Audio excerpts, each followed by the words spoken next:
Hola amigos de Filosofando, bienvenidos a un episodio más. Y este va a ser un episodio muy especial por varias razones. Número uno, es el cierre de nuestra primera temporada, el episodio 24. Con esto vamos a cerrar nuestra primera fase y próximamente vamos a estar comenzando una nueva fase. Y aquí estamos experimentando nuestro nuevo formato ya uno a uno.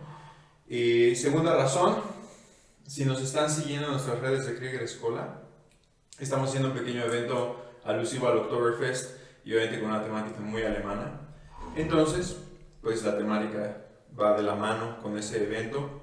Y número 3, el tema de hoy es uno de los temas que inspiró a este podcast, obviamente acompañado de Pablo, hace ya 4 años 4 años. aproximadamente, que hicimos como nuestro primer experimento. Ese episodio está guardado en algún lugar de los archivos secretos de nuestras vidas, porque no recuerdo si lo sacamos alguna vez al público, no estoy Sí, seguro. salió, pero lo tuvimos que retirar casi de inmediato. Pero bueno, era la idea del mismo tema, ¿no? Entonces vamos a estar cerrando nuestro ciclo de pensamiento medieval con un tema que para mí es muy apasionante y que, como les decía, está relacionado con Alemania y con un poquito, realmente no tiene mucho que ver con el Oktoberfest, ¿no? Aunque sí, porque la fecha es alusiva. Si están escuchando esto en el día de lanzamiento, lo van a estar escuchando el 31 de octubre, ¿no? Y sin más preámbulo, el tema o más bien el tema es la reforma protestante de Lutero. Y decidimos hacerlo en este marco porque este 31 de octubre se están cumpliendo 503 años de la publicación de estas tesis, ¿no? Entonces, hace un par de años lo tratamos de hacer como por el 500 aniversario y bueno, ahora 31 de octubre se está celebrando el 503. Y celebrando sí, porque de hecho en algunas ciudades alemanas se hacen algunas celebraciones por la reforma. Entonces de eso vamos a estar hablando, estoy bastante emocionado y una vez más está aquí conmigo Pablo, pues para platicar con él. Sí, qué bien, qué bueno, Arthur. Fíjate que fue muy curioso porque tuvimos toda la oportunidad cuando fueron los 500 años, pero la desaprovechamos del modo más absoluto, ¿no? Fue un podcast bastante derivativo y esperemos que 3 años después hayamos aprendido algo y que en esta ocasión lo podamos hacer. Sí, la verdad es que fue nuestros, bueno, no mis, porque Pablo ya tenía experiencia con el Pisco Labis. Para mí era de las primeras que grababa. Le digo, ahora ya tengo algunos episodios detrás, ya tenemos una mejor idea, tengo una mejor idea de lo que estoy haciendo. Y vamos a ver cómo nos sale, ¿no? Entonces quédense con nosotros y vamos a comenzar a platicar acerca de la reforma, ¿no? Pablo, veníamos hablando sobre todo de el pensamiento medieval. Así es. Y sobre todo lo que iremos hablando como esta transformación hacia el hombre renacentista, ¿no? Ujú. Y una de las cosas que terminó por cambiar Europa en el siglo XVI fue definitivamente la reforma, ¿no? Y después vino la contrarreforma y tantas cosas que si queremos entender Europa en ese tiempo tenemos que entender realmente cuál fue el efecto. Entonces, ¿por qué no empezamos un poquito más organizado que la vez pasada? Y hablamos primero de, a grandes rasgos, qué es lo que motiva las tesis de Lutero. Claro. Em, Realmente haces una pregunta que es increíblemente complicada porque estamos hablando de procesos que ya se venían gestando desde siglos atrás. La reforma de Lutero fue, por así decir, la que pegó, ¿no? Porque ya habías tenido a Wycliffe en Inglaterra, ya habías tenido a Jan Hus, ya habías tenido a Savonarola en Italia, Sí. y de todas maneras también el pensamiento en general del mundo medieval ya estaba empezando a modificarse. Aparte tenías una tensión que nunca había terminado de resolverse, que era la que existía entre los papas y el emperador del Sacro Imperio Romano. O sea que, por así decir, el polvorín ya estaba puesto. Y si en algún lugar iba a prender el impulso reformista, no iba a ser ni en Italia, donde los estados papales ejercían una gran influencia, no iba a ser en Inglaterra, que estaba muy alejada de esta tensión que les menciono, y no iba a ser en Bohemia, no iba a ser en ningún otro lado, ¿no? Eh, a mí me gustaría ubicarnos en el mundo de las personas de esa época. Era un mundo cuyas estructuras más firmes estaban empezando a desmoronar. Y es uno de los puntos que he tratado de enfatizar durante toda esta serie de pensamiento medieval, esta idea de que aquello que le daba un fundamento a tu concepción de la realidad ya no se veía tan estable como unos cuantos siglos atrás.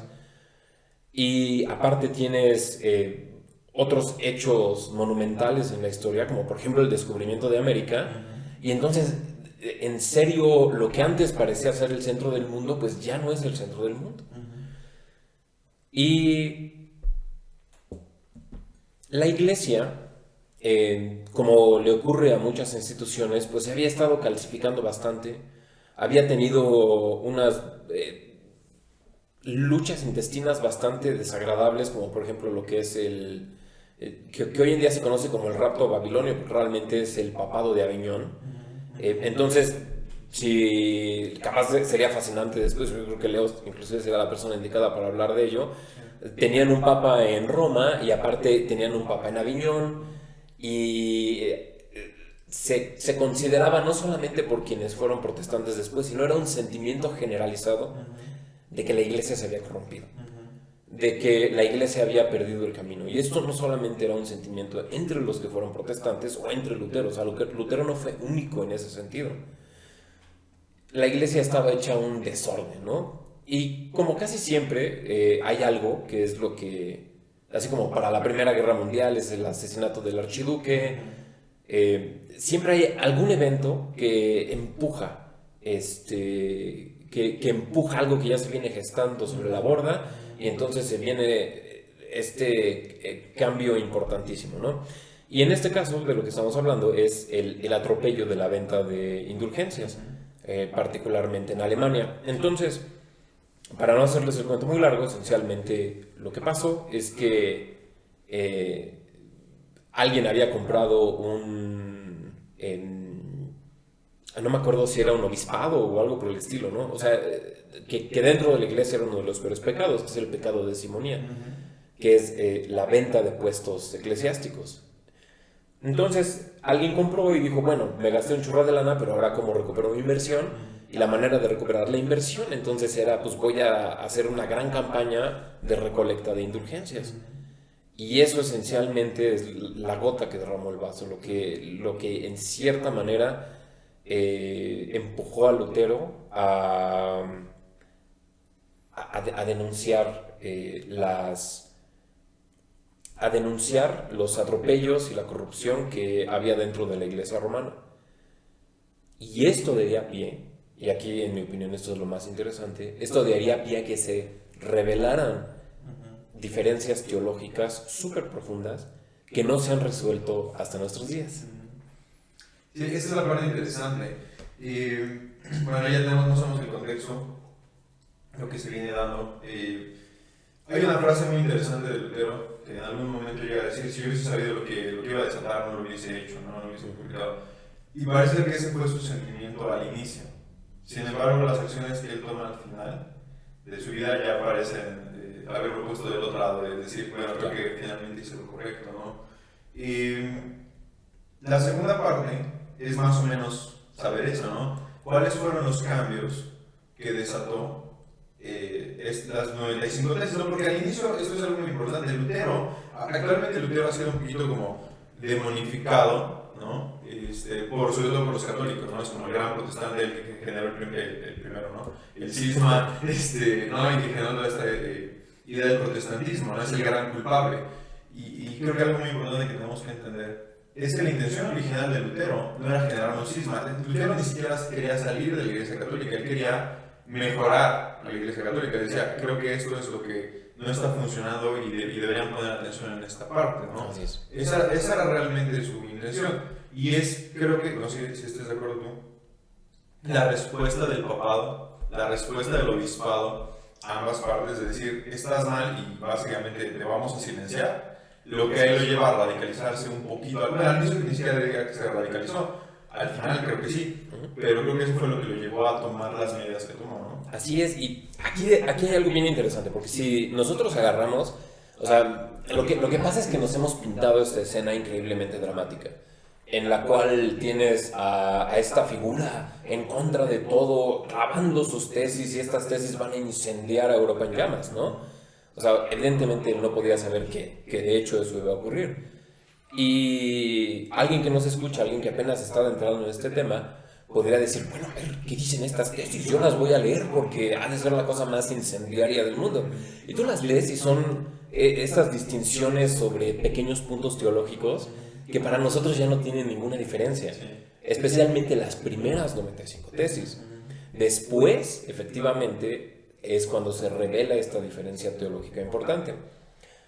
Realmente si la iglesia romana no se hubiera puesto muy en contra de Lutero, lo más probable, bueno, dos cosas. Una, si no se hubiera puesto en contra, tan en contra, por así decir, y no hubiera existido esta nueva tecnología que era la imprenta, que permitió que todo mundo leyera estas 95 tesis, muy probablemente o se hubiera olvidado, o lo que hubiera ocurrido es que Lutero hubiera pasado como uno de los fundadores de una orden católica, como lo fue Francisco en su momento, que fue fundador de los franciscanos, como lo fue Benito en su momento, fundador de los benedictinos, y Bernardo de Clairvaux, renovador y reformador de los mismos benedictinos.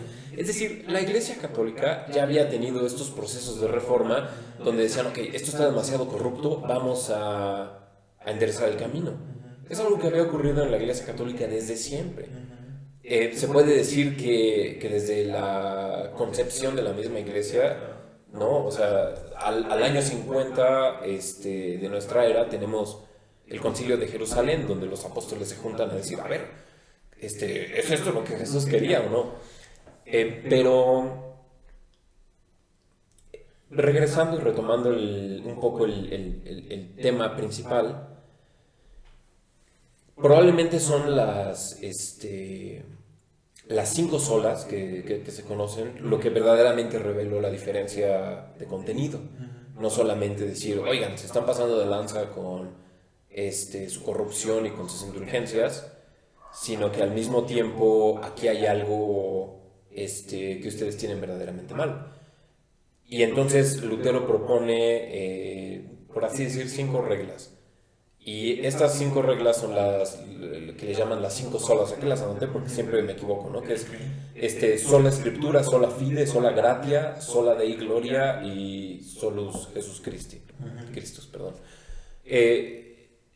La más importante o la que todos los protestantes, casi sin excepción, conocen es sola Gratia, que si quieres luego entramos en esto, pero una muy cabal es la que se conoce como sola Escritura. Que quiere decir solamente las Sagradas Escrituras son quienes tienen autoridad. Y evidentemente, pues toda la jerarquía de la iglesia dice, ¿qué?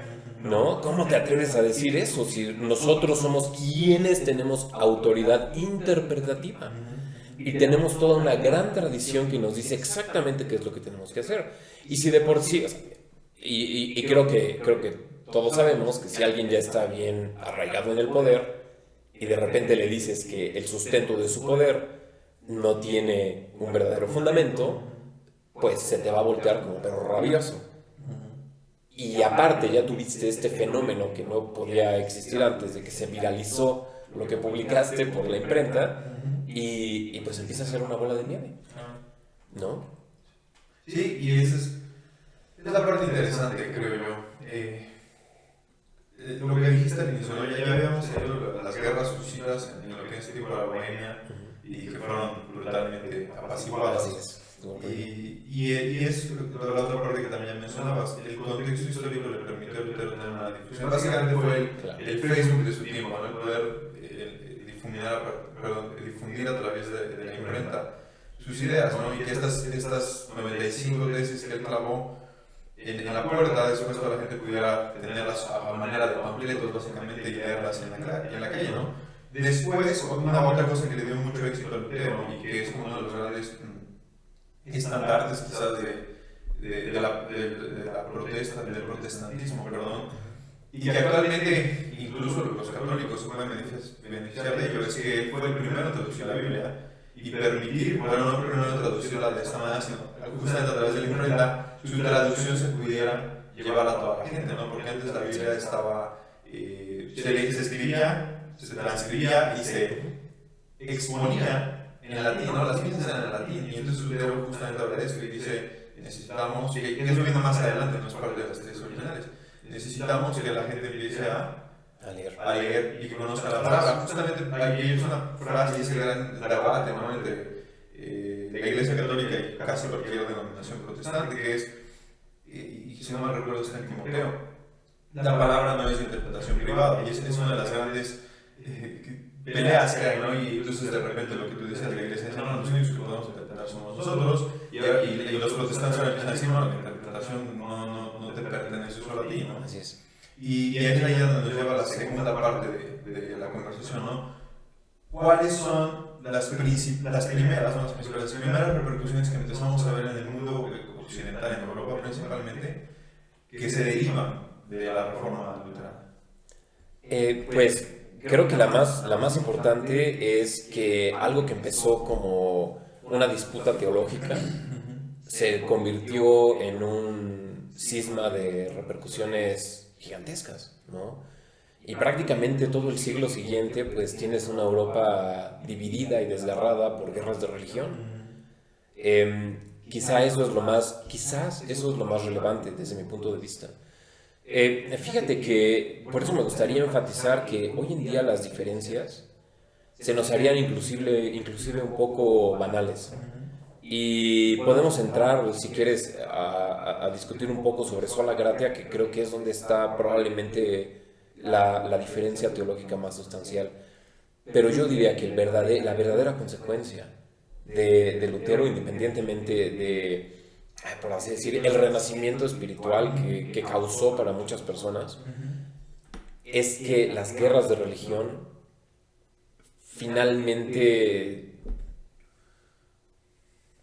serían tan terribles que prácticamente le dirían al espíritu europeo, ya no nos vamos a volver a pelear por religión, lo cual lo podemos poner como algo bueno, pero al mismo tiempo es lo que da pie a la ilustración y a esta noción de que ciencia y religión están peleadas. Da paso a esta idea de los racionalismos y posteriormente positivismos, y al mismo tiempo, que en mi opinión de hecho es lo más terrible y probablemente es la consecuencia pues más grande y de más alcance de las guerras de religión, es que eventualmente la política por así decir, la política se desnuda de filosofía. Y en mi opinión, de hecho, las grandes catástrofes que no terminan más bien dicho, de brotar sino hasta el siglo XX, en cierta medida están basadas en esta ruptura. Entonces, aquí es donde viene mi perspectiva, ¿no? O sea, lo que dijo Lutero, mucho de lo que dijo, sí, definitivamente. Y de hecho creo que gran parte de ello la misma Iglesia Católica, con ahí una diferencia importante, que en vez de decir sola escritura, por ejemplo, dicen prima escritura, ¿no? O sea, la primacía de la escritura, la primacía de la gracia. Pero esencialmente ese es todo el contenido teológico de Vaticano II. O sea, después de tantos muertos y tantas peleas y tantas masacres, etc., esencialmente la Iglesia Católica como que ya volteó hacia la Reforma y le dijo, ¿no se alcanza a ver? ¿No? Le guiñó al protestantismo y dijo, ok, no voy a ser tan extremo como tú en decir solo la escritura, voy a decir la primacía de la escritura, pero el espíritu de Lutero está también ahí, en Vaticano II. Claro. Qué fácil hubiese sido para ellos tal vez haber hecho eso desde el inicio, ¿no? Sí. No sé, voy a tratar de hacer un resumen desde mi punto de vista. Algunas de las grandes repercusiones que tuvo inmediatos, no vamos a decir la Reforma, porque justamente lo siguiente que me gustaría hablar es las que mucha gente no se da cuenta, que llegan hasta nuestros días, ¿no? Número uno, obviamente la gran división del imperio, ¿no? El imperio en ese momento se divide en los católicos al sur y los protestantes al norte. Como tú ya decías, el imperio nunca ha sido un imperio como tal, ¿no? Sí. Realmente son un montón de ducados, principados y reinos que están medianamente unidos para ciertas cosas, ¿no? El poder real del emperador era mínimo. Y quizás los Habsburgo fueron quienes empezaron a consolidarlo un poco más, pero nunca fue absoluto. Y ahora resulta que la mitad de los duques y príncipes son protestantes y la otra mitad son leales a la iglesia. Sin embargo, hay una cuestión muy interesante, y es que el Sacro Imperio Romano, y sobre todo el Sacro Emperador Romano, que ha estado peleado con el Papa durante muchos años, ahora toma la bandera y dice: yo soy el nuevo protector del Papa, ¿no? Y es Carlos V, quien termina diciendo: yo soy el nuevo protector de la fe. ¿Por qué? Porque es nieto de Isabel la Católica y de Fernando de España, y dice: ahora yo soy el gran protector de la fe. Y entonces resulta que en tu principal territorio hay un loquito echándose encima al Papa, ¿no? Pero bueno, eso también le mueve un poco el enfoque, pienso yo. Ya se venía dando con el descubrimiento de América. La política europea se mueve a España, ¿no? O sea, Carlos V como emperador de España y de todas las Indias, con todo ese poder que está ganando, más el respaldo del trono del imperio, permite que ahora se centre todo el poder hacia España, en lugar de, como había estado durante los últimos 200 años, un poquito más centrado en el imperio, ¿no? Evidentemente después viene el gran cisma inglés, ¿no? Con Enrique VIII, que curiosamente era primo lejano de Carlos V, y relativamente cercano a su abuelo Maximiliano, ¿no? Maximiliano le regaló algunas armaduras muy famosas a Enrique cuando se casó con Catalina. Y ahí parece, ese es para otro tema, ¿no? De hablar de los últimos caballeros, como Maximiliano se considera el último caballero alemán y Enrique VIII el último caballero inglés, ¿no? Pero bueno, viene ese gran cisma. Y después obviamente el protestantismo holandés, que también se vuelve muy fuerte. Y así vamos a empezar a ver varios momentos. Una cuestión muy importante quizás ya viene en el barroco, en la parte artística, que ya venía influenciada por el renacimiento humanista, pero que ahora se vuelca más, como decías, a las ciencias, ¿no? El barroco holandés es muy famoso por ser ya investigar el cuerpo, y estas pinturas de Rembrandt ya viendo a los cuerpos abiertos, algo que no se puede hacer bajo el dominio católico, porque no puedas profanar un cuerpo, ¿no? Un cadáver es más o menos la idea. Y bueno, creo que eso también, no sé, ¿qué opinas tú al respecto? Son algunas de las cositas que en ese momento empezamos a ver. Obviamente, si no me recuerdo, son las revueltas de los campesinos en Alemania, que también son derivadas de eso. Y para mí el más importante de los que mucha gente no ve, es básicamente la desaparición, casi de facto, de la Orden Teutónica, de Caballería Teutónica, y la aparición del Ducado Prusiano, que en ese momento se vuelve un protectorado polaco, porque la familia Hohenstaufen, que era el gran maestre, se acaba casando con la princesa de Polonia, y entonces ahora se vuelve un protectorado polaco, y eso desata un montón de problemas entre Polonia y Alemania, que ahorita vamos a platicar en qué terminaron, ¿no? Pero pues siempre que hay algo entre Polonia y Alemania sabemos que termina mal, no solamente para los involucrados, sino para el resto del mundo también. Sí, pero esa es una historia muy interesante, mucha gente no sabe, y es lo que a mí me llama más la atención de la Orden de Caballería Teutónica, ¿no? Y hay un episodio en la historia en la cual el gran maestre de la Orden, que en ese momento era una de las fuerzas militares más grandes de Europa, ya estaba decimada por 1410 en Grunwald y Tannenberg, pero aún así seguía siendo probablemente la mayor orden ya en ese momento en Europa, y la extensión territorial era muy importante también para el imperio. Mismo problema que con los templarios, la orden teutónica no le respondía al emperador, le respondía al papa. Entonces los territorios eran alemanes, pero realmente pertenecían a la orden del papado, ¿no? Entonces resulta que Lutero empieza con todo este problema, y entonces el gran maestro se acerca y le dice: oye, ¿sabes qué? Como que quiero secularizar la orden, y pues entonces casarme. Y entonces Lutero le dice: seculariza, cásate y haz un ducado. Y se vuelve una de las naciones, eventualmente. Protestantes más fuertes de Europa. Así es. Y más belicosas y...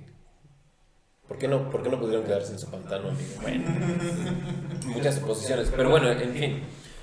Sí, creo que tienes toda la razón, amigo, ¿no? O sea, aquí creo que lo que hemos dado a entender bastante es este efecto de bola de nieve, ¿no? Y una cosa que se me hace muy curiosa es, no sé, o sea, ¿tú crees que las diferencias siguen siendo tan insalvables vamos a decir, en cuestión moral, en cuestión teológica, etcétera, en todo lo que es práctico para alguien del siglo XX, XXI, las diferencias probablemente no son probablemente no son tan abismales como parecían en ese entonces, ¿no? Sí. Creo que depende mucho de con quién te estés sentado a hablar, ¿no? Okay. Pero he escuchado, por ejemplo, pastores protestantes que aceptan que la diferencia no es demasiado grande, por ejemplo, Sí. Con la Iglesia Católica. He escuchado ya a muchos sacerdotes decir realmente pues creemos en lo mismo, ¿no? Y para algunas iglesias protestantes dicen, no, estas diferencias, justamente que escribe Lutero, es como solo la palabra, la interpretación es privada, la importancia de la lectura, son pilares que para el católico quizás siguen sin serlo. Digamos que en el sentido más amplio, ¿no? No puedes ordenarte sin hacer esas tres cosas, pero no tienes que hacerlas para ser un feligres, ¿no? Claro. Y creo que es la gran diferencia, pero no sé, esencialmente pensaría que probablemente no. Sí, probablemente no, porque aquí, y fíjate que quien me lo explicó de la mejor manera, en mi opinión, fue precisamente el ex papa, que es Ratzinger. Escribió un libro en los 60 donde explica, creo que de una manera muy clara, el paso verdaderamente de pensamiento ontológico que estaba ocurriendo en esas épocas, ¿no? Y lo que pasa, y ya lo hemos mencionado varias veces, es que el medieval piensa la verdad como el ser. La frase que usa Ratzinger es verum est ens, es decir, la verdad es aquello que es, ¿no? Y por eso el medieval puede admitir con la mano en la cintura que durante la Eucaristía el pan es verdaderamente carne de Cristo, la sangre es verdaderamente carne de Cristo. Y parece que hay una ruptura en el modo de pensar, donde el mundo ya no se ve como lo veía el medieval, y se empieza a ver más como verum quia factum, es lo que, como lo dice Ratzinger, es decir, el mundo como hecho. Solamente en los hechos es en aquello en lo cual yo puedo asentarme como la verdad. Y evidentemente algo que por así decirlo, se aceptaba en toda su verdad simbólica y actual, pasa a ser algo representativo. Y creo que si se van atrás en muchos de los podcasts que grabamos, cada que dices, ah, claro, es que la Eucaristía es representación. Digo, no, espérate. O sea, para el católico nunca es representación. Pero para el protestante sí. Sin embargo, prácticamente todos los católicos del mundo también seguían en este flujo histórico. Y si son seres modernos, si su cultura es moderna, es increíblemente difícil que nosotros podamos concebir la verdad como ser o la verdad como aquello que es. Siempre vemos la verdad como el hecho, ¿no? Hecho, si te das cuenta, es aquello que ya está, aquello que ya se hizo, aquello que ya puede ser verificable. Y sin embargo, aquello que es lo que se está manifestando en ese momento, lo que se está manifestando de manera constantemente actual. Y por eso también parece que a veces hablamos en idiomas completamente distintos. Creo que esto pasa, por ejemplo, mucho entre que a ver si no estoy aquí entrando en Honduras que ni corresponde, ¿no? Pero lo que pasa es que después de la verdad como hecho, nosotros, después de la guerra prácticamente ya no pensamos en el mundo como factum, lo pensamos como faciendo, es decir, aquello que se está haciendo. Nosotros vivimos en una nueva actualidad, pero es una nueva actualidad guiada por los hechos. Es decir, la tecnología, ¿no? O sea, para no entrar en demasiada filosofía. Y ese es uno de los motivos por los cuales a veces, teniendo la misma historia, teniendo los mismos hechos, hablando el mismo idioma, parece que, por ejemplo, liberales y conservadores están hablando uno en chino y otro está hablando en, no sé, en español, ¿no? Y el motivo por el cual, a través de exactamente los mismos hechos, las mismas palabras, los mismos sucesos, llegan a conclusiones diametralmente contrarias. Y es lo mismo que está ocurriendo, esa misma división que está ocurriendo ahorita entre nosotros, como sociedad occidental, es la misma que estaba ocurriendo entre medievales y lo que eventualmente llegaría a ser el occidente moderno, o sí, Europa. creo que para entender un poquito mejor, sería interesante hacer lo que decías, ¿no? Más o menos hablar un poquito de estas 5 tesis de Lutero. Ok. Y más o menos que podamos entender lo que nos están escuchando, cuáles son esas diferencias, ¿no? Y más o menos cuáles son esas manifestaciones actuales, ¿no? Porque, por ejemplo, en el caso de la gracia, es una de las grandes, discusiones que hay entre protestantes y católicos. Incluso creo que es el centro. Y generalmente cuando te sientas, si eres católico y te sientas sobre creer un protestante, una de las primeras cosas que te va a decir es, no es por obras, es por gracia. ¿No? Y ahí es donde nace como todo este debate, ¿no? Entonces creo que sería interesante poder platicar a partir de ahí. Ok. Entonces, de lo que decías de sola gratia, Sí. ¿cuál dirías que es la postura de Lutero? La postura de Lutero está expresada en sola gratia, es decir, para eso tendríamos que explicar cómo era la vida del católico medieval. Y la vida del católico medieval esencialmente es que entras al mundo manchado de pecado. Y entonces te bautizan y el bautismo, por así decir, te borra ese pecado. Pero después, como pues la verdad es que no acabamos de regarla, te vuelves a manchar de pecado. Y entonces tienes que hacer algún tipo de penitencia. Y esa penitencia te va a volver a limpiar. Y entonces esa es la obra, o sea, la penitencia es la obra, ¿no? Y lo que Lutero dice, y esto es algo muy personal de él, porque cuando era monje y estaba ahí encerrado en su celda, estaba ahí, no, por favor, haciendo su penitencia y no sé, dándose el golpe de pecho, latigueándose, poniéndose el cilicio, no sé, ¿no? Haciendo algún tipo de penitencia. Y siempre vivía con la angustia de decir, es que no sé si sea suficiente, ¿no? Y precisamente por este temor de no es suficiente, se presta esta noción de las indulgencias, ¿no? Es decir, si tú lo que hiciste durante tu vida no fue suficiente, entonces pues lo vas a tener que hacer después de la vida, y de ahí viene la noción del purgatorio. Como vas a tener que hacer esta penitencia, pues quién sabe, te vas a pasar 10.000 años, 1.000.000 de años en el purgatorio, y capaz después pues, puedas salvarte, ¿no? Y entonces Lutero tenía esta angustia espantosa, porque decía, lo que estoy haciendo no es suficiente. Y su revelación viene cuando dice, ay ya, ¿no? O sea, esencialmente es esta liberación, de decir, ya, basta, no es por mis obras, o sea, yo no importa todo lo que haga, no puedo resarcir, por así decir, todos los errores del mundo, siempre voy a ser insuficiente. Entonces, si me voy a salvar es solo por la gracia de Dios. ¿Sí? Es decir, las obras realmente no importan. Si hago una peregrinación, si doy una donación a la iglesia, si pago una indulgencia, si, ¿qué podría hacer? Doy una donación al monasterio de no sé qué. Eso no va a repercutir en mi salvación a la larga. Y solamente es la gracia de Dios lo que me va a salvar, ¿sí o no? Sí, y ese es un poquito la parte del problema de las indulgencias, ¿no? Porque si no saben bien qué son las indulgencias, básicamente es... Quizá debemos haber empezado ahí.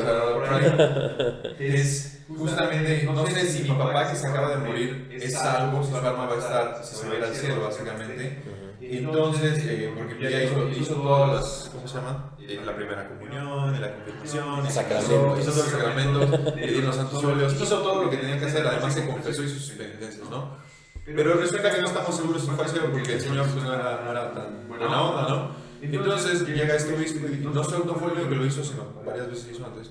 Y dice, ok, de acuerdo con esta firma del Papa y mía, tú me vas a pagar tanto dinero y entonces eso ya te va a garantizar que es menos tiempo del que tiene que pasar en el purgatorio, o ya con eso vamos a hacer como nosotros vamos a interceder por él para que no tenga ese problema, ¿no? Entonces justamente Lutero es contra lo que se está revelando, es decir, las indulgencias para empezar no tienen ningún sustento, ¿no? Y entonces esto es un abuso de la iglesia y deberíamos pararlo, ¿no? Y entonces escribe sus 95 tesis. A grandes rasgos lo que sucede, ¿no?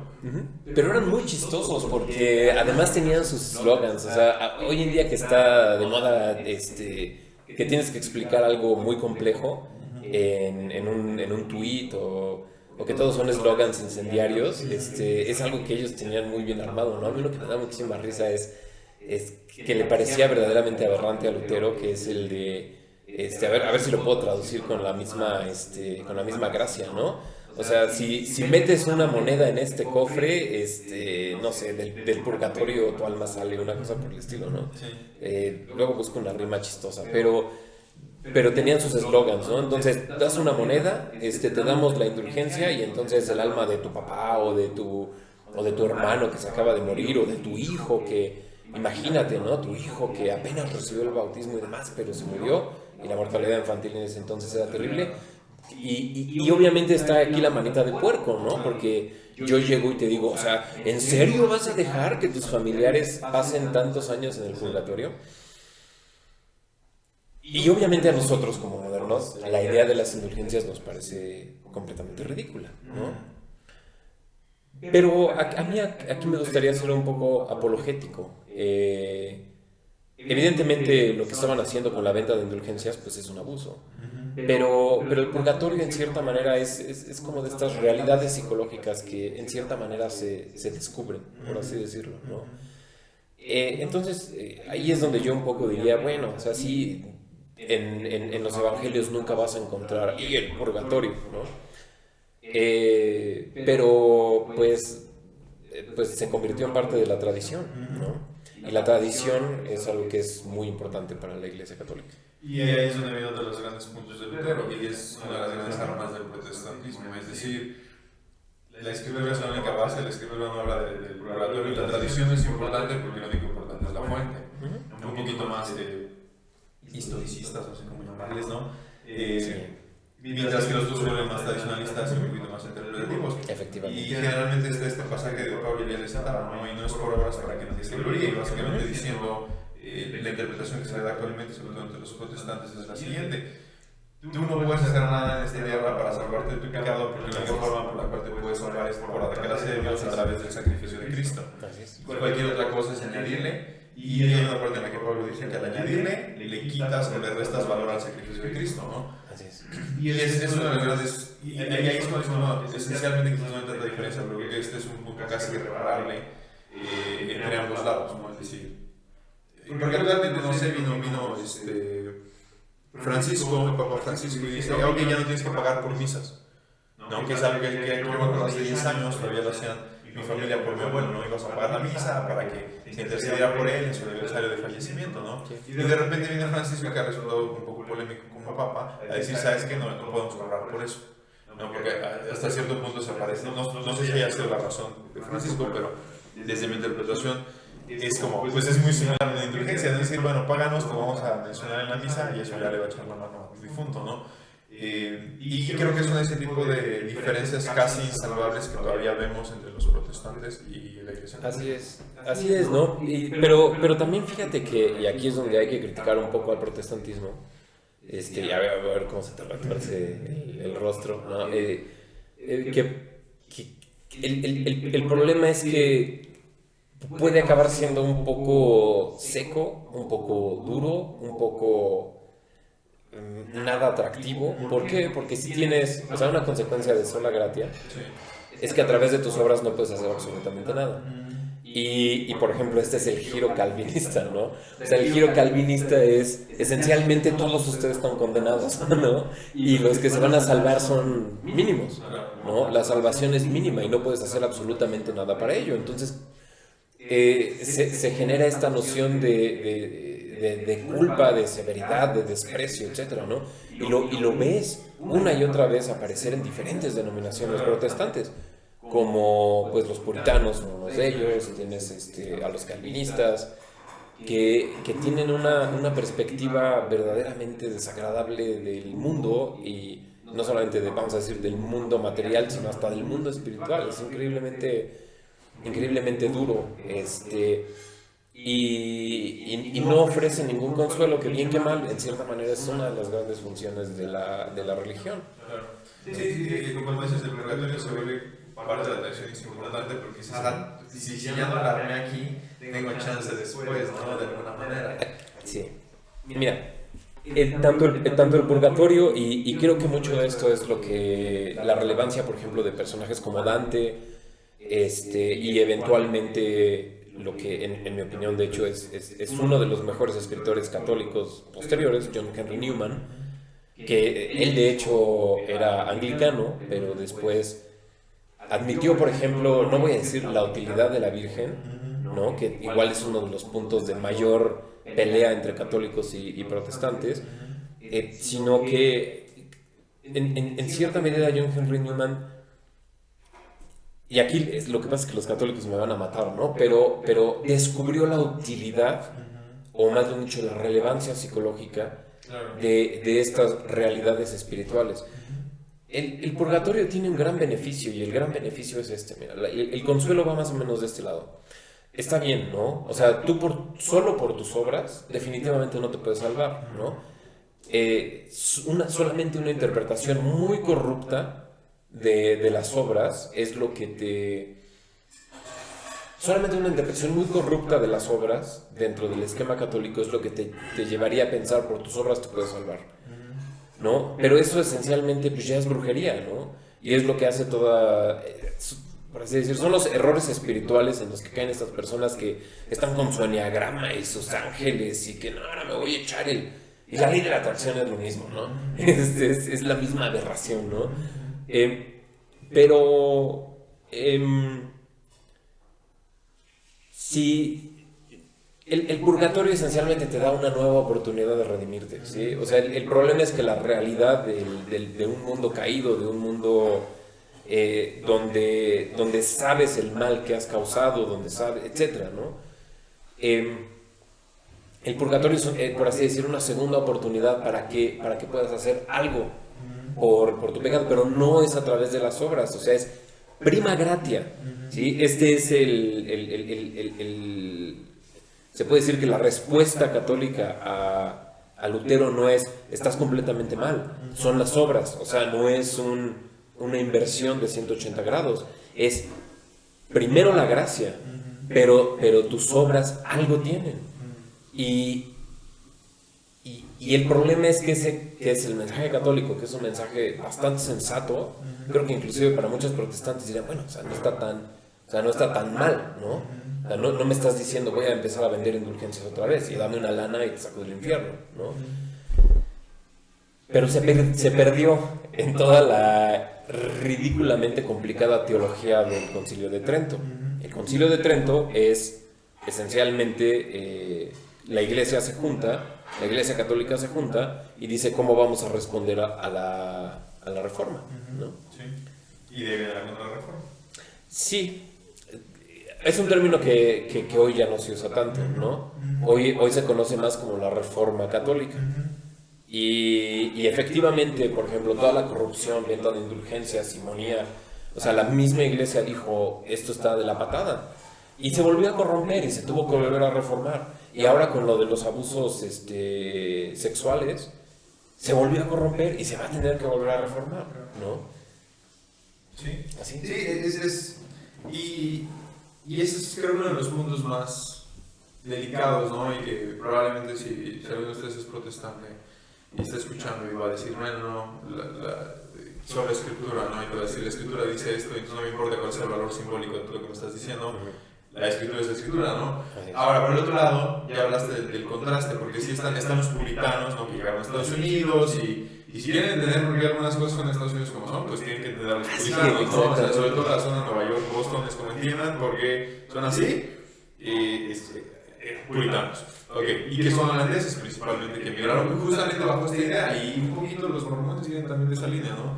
Y es decir, Europa está del asco, ya esto está muy terrible, no hay salvación en Europa, tenemos que salir de aquí a donde sea, ¿no? Y entonces vieron una escapatoria hacia Nueva York, justamente, ¿no? El nombre original de Nueva York es Nueva Ámsterdam, y Harlem se llama Harlem porque la ciudad más importante después de Ámsterdam era Harlem, ¿no? Entonces, por eso Harlem cerca de Nueva York, que era Nueva Ámsterdam, ¿no? Y básicamente eso fue fundado por puritanos holandeses que dijeron, el mundo europeo ya está perdido, nos tenemos que ir a salvar a otra parte, ¿no? Y es una de las cosas que quería tocar, ¿no? Los efectos que tuvo a largo plazo la reforma, ¿no? Y esa es una de ellas. Número 2 es el otro lado, ¿no? Ya tenemos que ser como muy apegados, puritanos. Y el otro lado es decir, vamos a mantener toda la tradición, todo es igual excepto que el Papa ya no vale.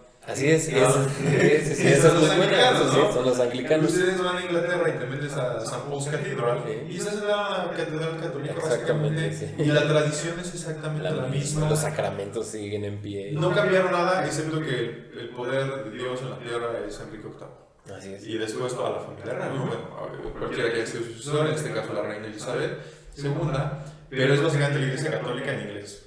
Así es. ¿No? Y entonces ellos dijeron, y tuvieron estas grandes discusiones, ¿no? Quizás no la mejor fuente, pero si no quieren meterse en documental, vean Los Tudor. Es bastante buena. Es bastante, es probablemente la mejor serie que he hecho Michael Hearst y después de ahí se fue para abajo. No, Vikingos temporada 3, Dios mío. Pero bueno, pero es bastante buena y se ven estas discusiones que Enrique lleva a tener con sus consejeros. Es como, ¿qué se va a mantener, qué no se va a mantener? Y creo que al final dijeron, mira, sabes que evitemos dolores de cabeza, deja todo igual. Y no más que el Papa ya no tiene injerencia en Inglaterra, el que manda eres tú, ¿no? Y es algo muy curioso, porque de hecho Enrique VIII empezó siendo un defensor de la iglesia y escribió libros en contra de Lutero y persiguió protestantes al principio de una manera horrible. Y fue esencialmente cuando se peleó con un papa, Clemente, no me acuerdo qué, que dijo, pues bueno, creo que estos protestantes no están tan locos, ¿no? Sí, así es, amigo, pero fíjate que uno de los riesgos más grandes de sola escritura, porque también es otra cualidad del mundo protestante, son los fundamentalismos, porque el fundamentalismo del cristianismo es precisamente una característica protestante. Y son los literalismos de la Biblia. Y entonces también eso es algo bastante peligroso. O sea, la utilidad de la tradición desde el punto de vista católico es que no son textos difíciles. O sea, yo les digo a ustedes, abran el libro de Job, abran Deuteronomio o Levítico, donde sea, ¿no? Y si lo tomamos de la manera más sencilla, no sencilla, sino de la manera más literal, sola escritura, pues vamos a empezar a sacar a todo el mundo a los límites de la ciudad y apedrearlos, ¿no? Y ahí es donde se vuelve verdaderamente útil la tradición y la hermenéutica interpretativa. Y sinceramente, pues creo que muchos de los mejores escritores y teólogos protestantes, pues siempre recuperan de una u otra manera esta tradición, ¿no? Hay algo que creo que el protestantismo debe tener mucho cuidado siempre, es la interpretación contextual, ¿no? Y creo que ahí es donde muchas veces el católico o el antiprotestante, porque no se tiene que ser católico, se agarra, ¿no? Y dice, a ver, y te sale algún protestante y dice, no, pero es que la Biblia dice que. Y el problema es que toman este tramo y lo están descontextualizando, lo están literalizando, y entonces pierde el sentido que debería tener, ¿no? Y lo interesante es que eso no es solo una discusión entre protestantes católicos, es una discusión entre protestantes, ¿no? Es cada iglesia protestante tiene su interpretación. Pero que como lo estás diciendo, hay que ser muy cuidadosos y desde el punto de vista hermenéutico, la parte más importante, para mí más que la tradición es el contexto, ¿no? Aunque bueno, el otro día lo leía de algún autor judío y decía, el problema que algunos tienen al leer las escrituras del Antiguo Testamento es que no entienden la cultura judaica que escribió ese Antiguo Testamento, ¿no? Y entonces si pierdes el contexto, pues pierdes el mensaje. Claro, pero si te das cuenta, para entender ese contexto ya necesitas meter otros textos, ya necesitas meter cosas que se escribieron 300 años después, ya necesitas entenderlos desde una perspectiva que siempre tiene el ente moderno. Entonces, sola escritura en cierta medida es una imposibilidad, ¿no? Esa sería quizás un poco mi crítica.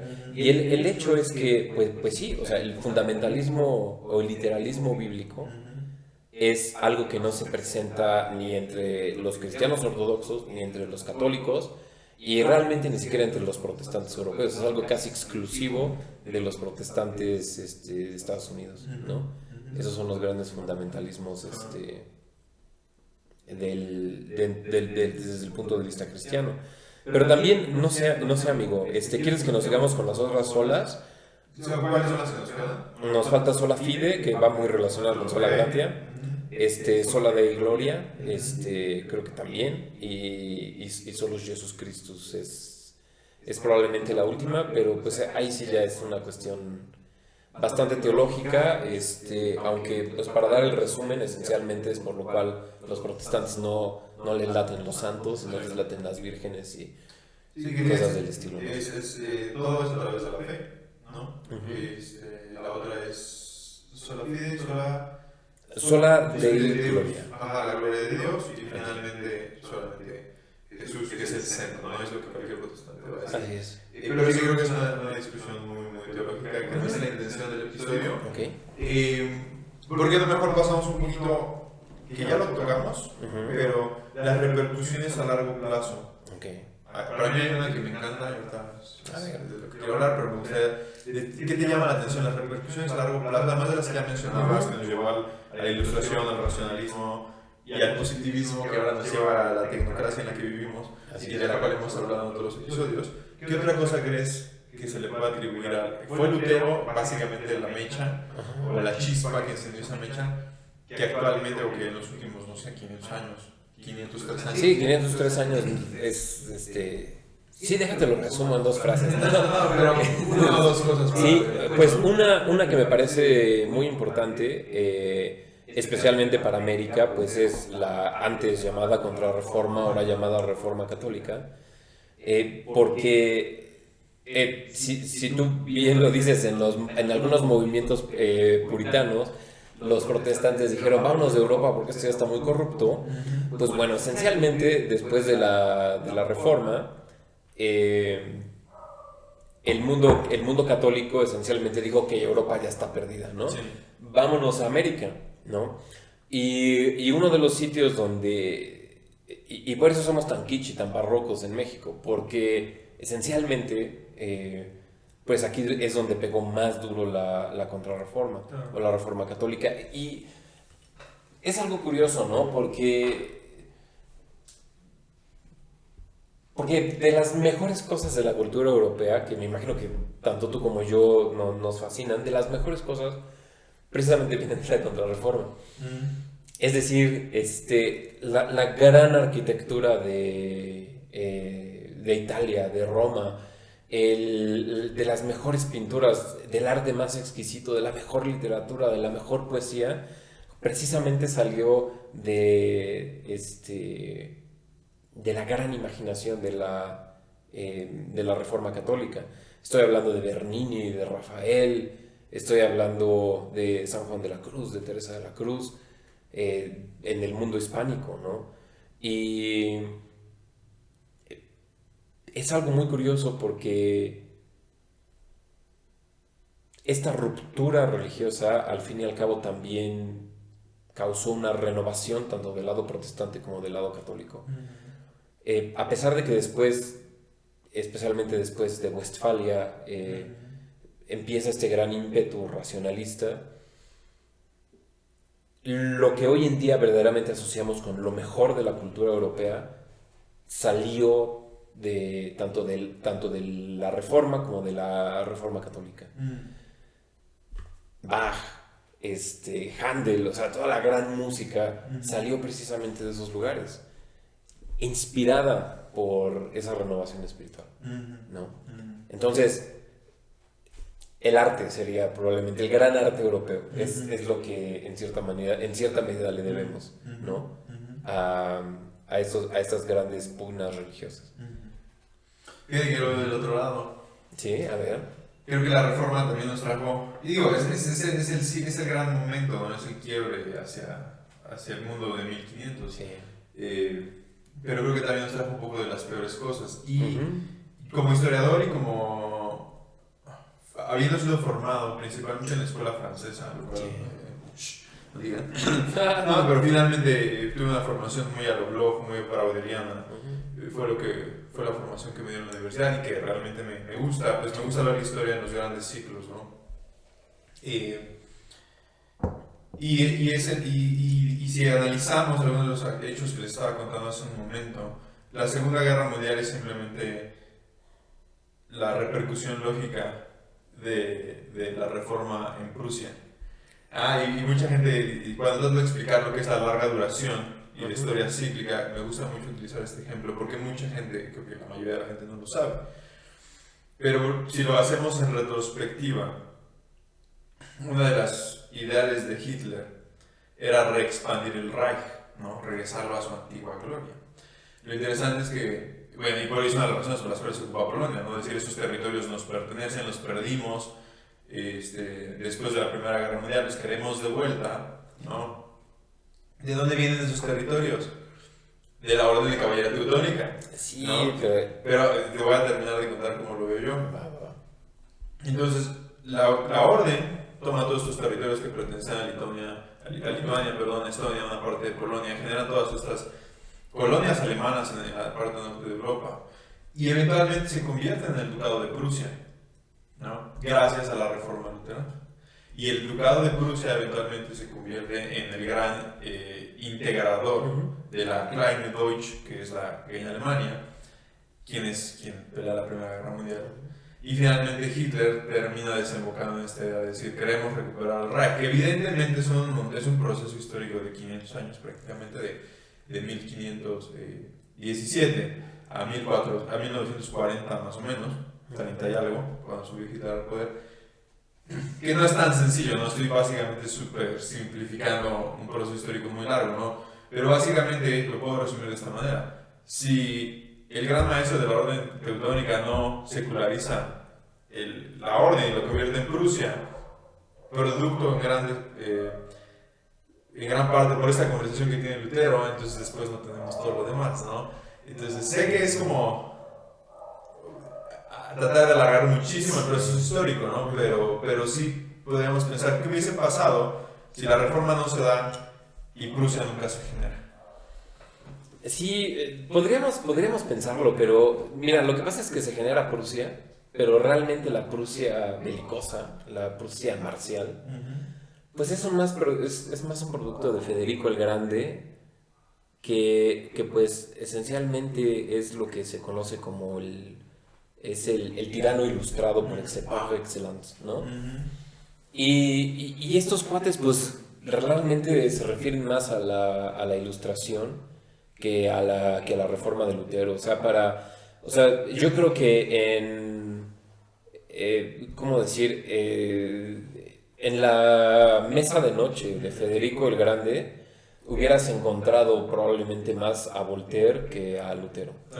Y creo que aquí estamos hablando de dos corrientes que, o sea, definitivamente corren al paralelo, pero que divergieron, en mi opinión, desde Westfalia, ¿no? Y de hecho, para mí, la gran tragedia de la modernidad es que es la denudación progresiva de las realidades morales y espirituales que sí tenía la Edad Media, ¿no? Cada vez siento que el medievalismo que tenemos no nada más es estético, no nada más es que hubiera estado bien padre estar ahí dando despaces, ¿no? Siento que también mucho es esta, en cierta medida, necesidad de regresar a cosas más concretas, a un modo del ser que es un poco más sustancial, y lo digo con toda la intención, ¿no? Sustancial en el sentido de ser, de que posee sustancia. Pero después de las guerras de religión, pareciera que divergen las corrientes religiosas de las corrientes políticas. En todos lados, menos en Estados Unidos. Entonces, cuando hablamos de excepcionalismo norteamericano, hoy en día todo el mundo siento que lo interpreta de una manera muy equivocada. Que lo interpretan como decir, es que viva América, somos los mejores, viva Trump, ¿no? Pero realmente lo que quiere decir es que la revolución americana es un claro rechazo a los ideales de la Ilustración. Y el resto de las revoluciones del siglo XIX son una aceptación de los ideales de la Ilustración.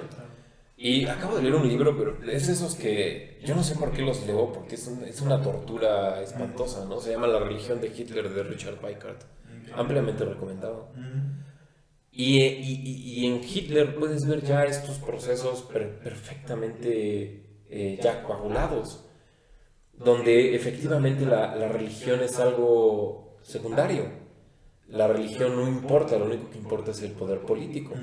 No hay ninguna moral, y por eso puedes ver que de hecho probablemente uno de los únicos opositores que tuvieron un poquito de autoridad moral en contra de Hitler, pues es Dietrich Bonhoeffer, sublime teólogo protestante, ¿no? Y precisamente era porque decía, no, o sea, hemos perdido nuestra religión, yo tengo que oponerme a Hitler. Y fue de los que ayudaron a planear el intento de asesinato, fue ejecutado por la SS en los últimos días de la guerra, o sea, catástrofes por todos lados, ¿no? Entonces, sí hay un gran proceso, pero fíjate que ese gran proceso va por otro lado. Es cuando perdimos lo que Ratzinger llama precisamente la verdad como aquello que es. Y pues el ciclo se está cerrando, porque pues es relativamente el presentismo y la primacía de la tecnología, porque ni siquiera es ciencia lo que tiene primacía en el pensamiento actual, es tecné, en el sentido más despectivo, como lo hubieran entendido los griegos, como forma de conocimiento. El cientificismo, pues eventualmente nos va a llevar a una enorme catástrofe. Entonces, el ciclo que empezó Lutero es un ciclo que apenas se está cerrando. Esa es la parte más interesante. Sí. Como modernos, como contemporáneos, nos gusta pensar que estamos viviendo un gran ciclo, un ciclo muy largo, ¿no? Sí. Y se nos olvida que el ciclo romano duró casi 1000 años, ¿no? El ciclo medieval duró casi 1000 años. El ciclo clásico, el preclásico, vamos a decir antes del clásico griego y romano, duró muchos miles de años también, ¿no? Y nosotros, justamente lo que estás diciendo ahorita, estamos cerrando un ciclo de 500 años, solo 500 años, ¿no? Desde el punto de vista del proceso histórico no es nada. Sí, son 500 años de los últimos 8000 años de historia de la civilización humana, ¿no? Y viendo desde los grandes, desde el punto de vista braudeliano, ¿no? Y la historia de la larga duración, justamente estamos llegando como al fin, y por eso a mí me apasiona tanto hablar de la reforma, ¿no? Porque lo puedes abordar desde el punto de vista teológico, si quieres, y como más o menos lo hicimos brevemente, pero también lo puedes abordar desde el punto de vista histórico y decir todo lo que ha traído y cómo realmente todo lo que vivimos, o mucho de lo que vivimos actualmente en el mundo occidental, es un derivado. Así es. De que un día Lutero se levantó y clavó 95 tesis y después un día dijo, ¿qué creen? Si yo hubiese sabido que eso iba a pasar, no las clavo, ¿no? Y entonces él, cuando lo dijo, ni siquiera se daba una idea de todo lo que iba a venir, claro, a los 500 años. Y el Papa que lo excomulgó, si hubiera podido ver lo que iba a pasar, no lo excomulga. O sea, es algo muy curioso, ¿no? Porque es de estos puntos, por así decir, prismáticos y piramidales, por así decirlo, en la historia, que devienen en una cantidad de cosas que dices, órales, ¿no? Uno no se lo cree a menos que no fuera ya tan parte de nuestra propia historia. Pero fíjate que quizás aquí a mí me gustaría hablar de algo, porque estamos hablando, ¿no? De puntos teológicos finos con nuestros argumentos nada finos. Estamos tratando de hilvanar con manos de jamón el más fino hilo, ¿no? De las corrientes históricas. La pregunta es, ¿todavía tiene alguna relevancia esto para el hombre moderno, no? O sea, que capaz esa sería para mí o sea, no sé, también ustedes, y ojalá nos puedan decir, o sea, ¿todavía les importa este tipo de debate teológico? ¿Todavía les importa este tipo de historia? ¿O ya es completamente irrelevante? Pienso que hay un pequeño y selecto grupo de personas a las que sí, pero sí lo definiría como pequeño y selecto. Tristemente, como dices, el tecnicismo y la tecnocracia en la que vivimos se preocupa por otras cosas, como si el iPhone trae cargador y audífonos o ya no, y por qué ya no. Creo que vivimos en una época en la cual la discusión económica y política es mucho más importante que la filosófica y teológica. Así es. Pero pienso que creo que es justamente la gran crisis de las humanidades que venimos viviendo en los últimos 50 años más o menos, y simplemente en declive, ¿no? Mientras ha subido quisiera decir la ciencia, pero como bien dices, es la tecnología nada más. Y la utilitariedad, ¿no? Es como, me sirve o no me sirve, ¿no?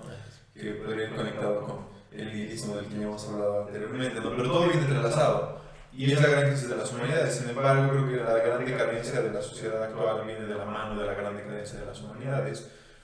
Y creo que eventualmente, cuando tenemos que reconstruir de los escombros que estamos dejando en esta última etapa, tendremos que reconstruir también las humanidades, ¿no? Y este tipo de discusiones se van a tornar más importantes. Y quizás ahora es el momento de un par de intelectualoides que se sientan a platicar de esto en una tarde de fin de semana, pero que eventualmente las preguntas se van a volver a hacer y quizás estamos distraídos con discusiones políticas y económicas y de salud quizás en este momento también.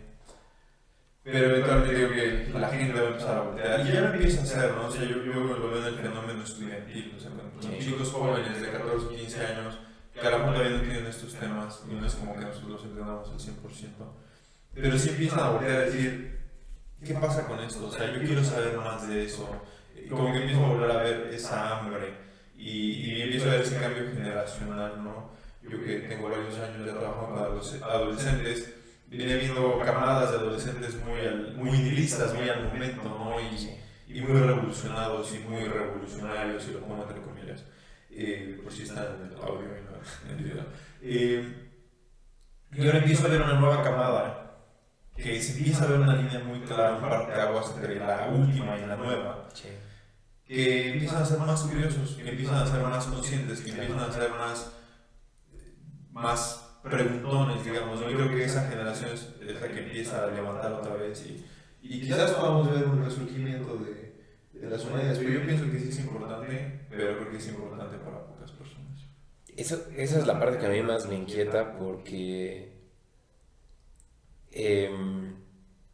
¿cómo podré decirlo?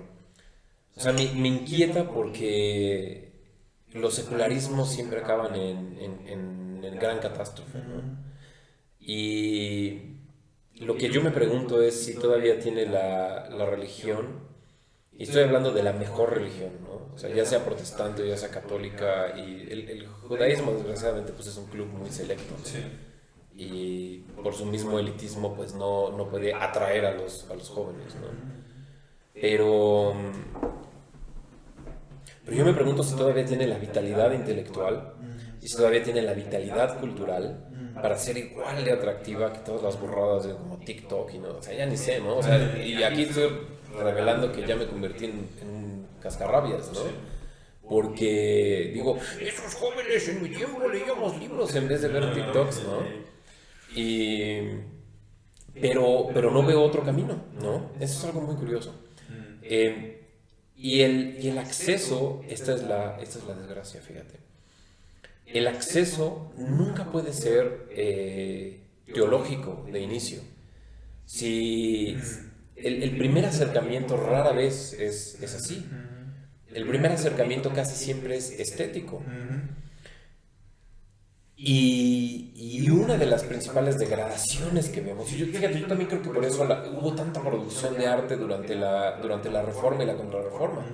Porque puede pararse Lutero y tratar de explicar puntos finos, pero si te das cuenta uno ¿cómo te digo? Solamente hoy estudiantes de historia de teología leen sus 95 tesis. Y sin embargo, cantidad de iglesias protestantes cantan sus himnos todavía, porque también se puede escribir himnos, ¿no? A través del arte, a través de estas producciones culturales, es como se puede tener este primer acceso hacia lo religioso, ¿no? Esa es más o menos la idea de Kierkegaard, o sea, de lo estético pasas a lo ético y de lo ético pasas a lo religioso. Pero parece un poco que las iglesias están perdiendo esta virtud, ¿no? Y en estética, pues nos está ganando lo feo, o sea, la fealdad está ganando, ¿no? Ahí es donde yo verdaderamente me preocupo, ¿no? Y además lo feo y el culto a lo feo, ¿no? Se empieza a glorificar la fealdad y ahora quienes vean, y seguramente tal vez alguien lo piense si no lo comenta, pero la belleza es subjetiva y la verdad es que no. Sí. Cuando estudiamos los movimientos artísticos de hace 100 años atrás, todos tienen reglas, ¿no? Y todos tienen estándares. Y eso viene desde los egipcios, básicamente. Y ahora tenemos 100 años diciendo y queriendo engañarnos al decir la belleza es subjetiva. Siempre ha habido un estándar, ¿no?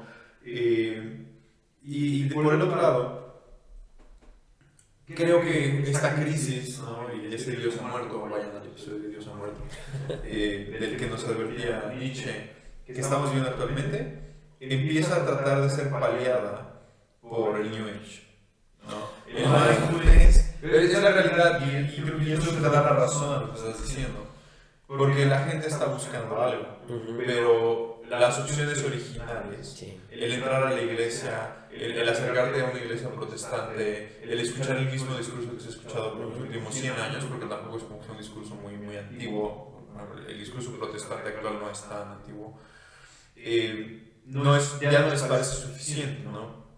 Pero justamente siguen buscando esa estética. ¿Y qué te ofrece el yoga y el pilates? Te ofrece una nueva estética, te ofrece algo que se ve bonito. ¿Qué te ofrece la meditación que le estamos robando a los budistas? Tiene caché, tiene un feeling, ¿no? Entonces, lo que está vendiendo el mindfulness y lo que está vendiendo todo este tipo de experiencias, todo este tipo de movimientos son experiencias, y es justamente lo que decías, ¿no? Cuando tú el medieval iba a la iglesia era una experiencia.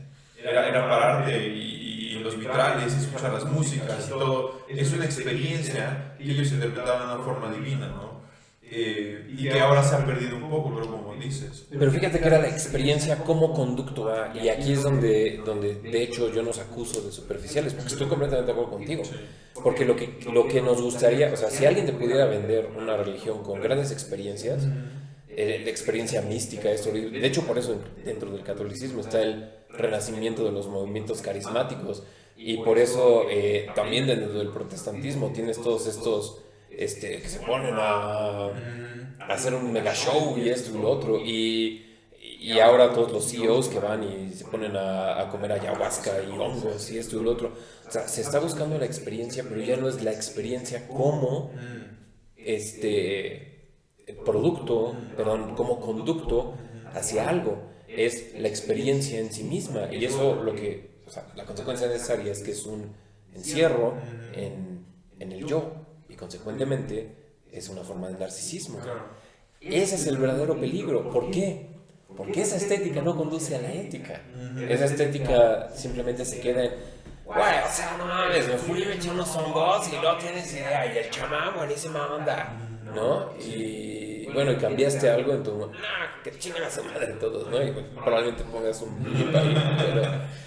Es la realidad, ¿no? Así Pero creo que sí, ese es el paso, ¿no? Buscar lo estético, y ese estético que te lleva a ese cambio, y es la parte que está perdiendo. Pero bueno, creo que salimos un poquito del tema original, pero sí ligeramente relacionado.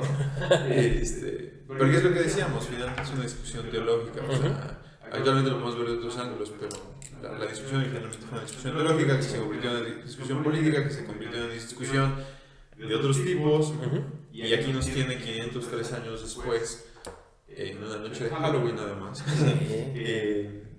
hablando de ello, ¿no? Y no sé si hay algo más que tú quieras poner sobre la mesa. Pues me imagino que muchas cosas, Artur, pero quizá sería conveniente que vayamos cerrando antes de que acabemos en otra cuestión. A mí nada más me gustaría subrayar este tema que ya tocamos varias veces.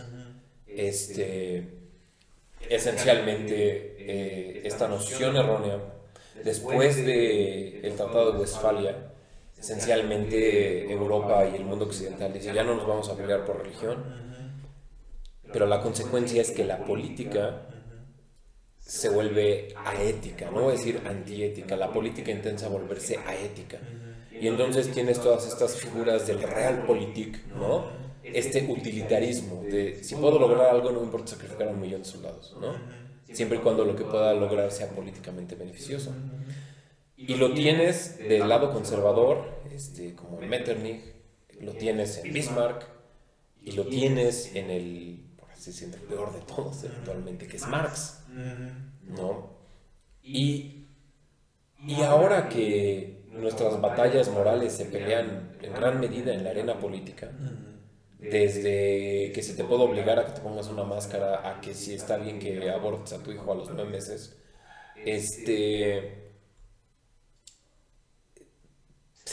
todas son dicotomías falsas porque la política está carente de ética. Y probablemente yo creo que ni católicos, ni protestantes, ni judíos, ni budistas, nadie quiere que eso realmente ocurra. Y si alguna reflexión pudiera yo dejar de todo esto es, no podemos continuar con una política carente de ética, ¿no? Para mí esa sería no quiero decir el mensaje que les dejo, chicos, ¿no? Más que nada, eso fue una consecuencia directa de las guerras de religión, que fueron una consecuencia de la reforma. Y si algo pudiéramos corregir de todas las catástrofes de los últimos siglos, sería precisamente esa, en mi opinión. Sí, es una buena reflexión, finalmente. No sé si yo lo dejaría solo en la parte política, ¿no? Creo que lo llevaría también un poco a las grandes discusiones actuales, ¿no? O sea, cuando lo platico con mis alumnos es como, ¿qué opinas de estos temas tan controversiales, ¿no? Puede ser el feminismo, puede ser el aborto, puede ser el derecho de las parejas homosexuales o cualquiera de esos temas de los que estamos hablando. Y creo que principalmente el problema es ese, ¿no? Que cada quien... Y a veces parece una pelea, como estamos hablando, entre conservadores y liberales, ¿no? Así es. Y entonces sí sigue siendo el mismo problema, porque tanto conservadores como liberales ya como que dejan un poco la ética afuera y dejan la filosofía afuera y dejan las humanidades fuera y tratan de hacerlo una cuestión de resultados o de opiniones o de sentimientos, ¿no? Sí.